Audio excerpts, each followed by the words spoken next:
ئەم شوێنە کوێیە و بۆ هاتووی بۆ ئێرە؟ هذا المكان عندنا الإمام هنا المقابلك منك حاج يوسف. لە بەرامبەردا مەزارگە ئیمامێکەیە ناوی حاج یوسفە، پێی دەڵێن ئەبوو حەیە، واتە ئەو کەسەی کە مالێکی هەیە.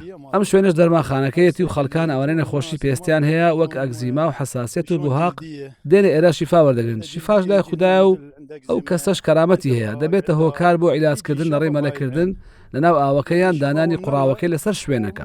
منیش ئێستا ئەو کوڕە بچووکەم هەیە و هێناومە تاکو نەخۆشی دەردەڕێوی عیلاج بێ و کەمێک لە قوڕەکەم بۆ داناوە. والله كريم والله اللي شافي. باشە پێشتر گوێت دێ بۆ کەسێک چارەسەر بوو بێت؟ أنا سمعان من مرحوم والدي.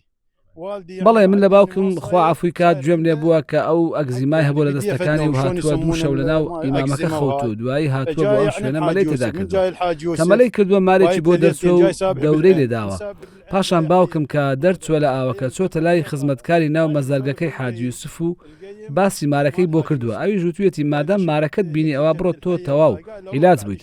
ئیتر لەم ڕۆژە باوکم چاک بووەوە. اي يعني طايب من عنده يعني هاي والدي ما اقول لك.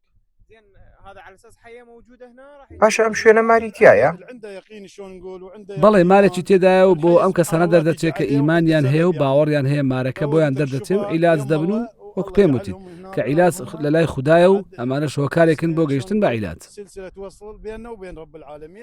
تۆ خەڵکی ئەم ناوچەیەیت؟ پێشتر لێرە بووم بەڵێ ئێستا لە بەغدام. واتە زۆر کەست بیستووە عیلاج بوون بە پشێوەیە؟ بەڵێ زۆر کەس عیلاج بوون و وەکو پێم وتیت باوکم یەکێک بوو لەوانە و خۆی باسمان بۆ دەکات کە عیلاج بوو.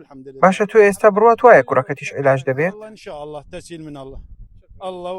بەڵێ ئینشاءڵڵا لە ڕێی خودا و ئەهلی بیتەوە ئاوەکە کبریتی تێدایە و لەم چاوەوە دەردەچێ و خودا بۆ شیفای خەڵک درستی کردووە. شفاء يعني نقول للناس.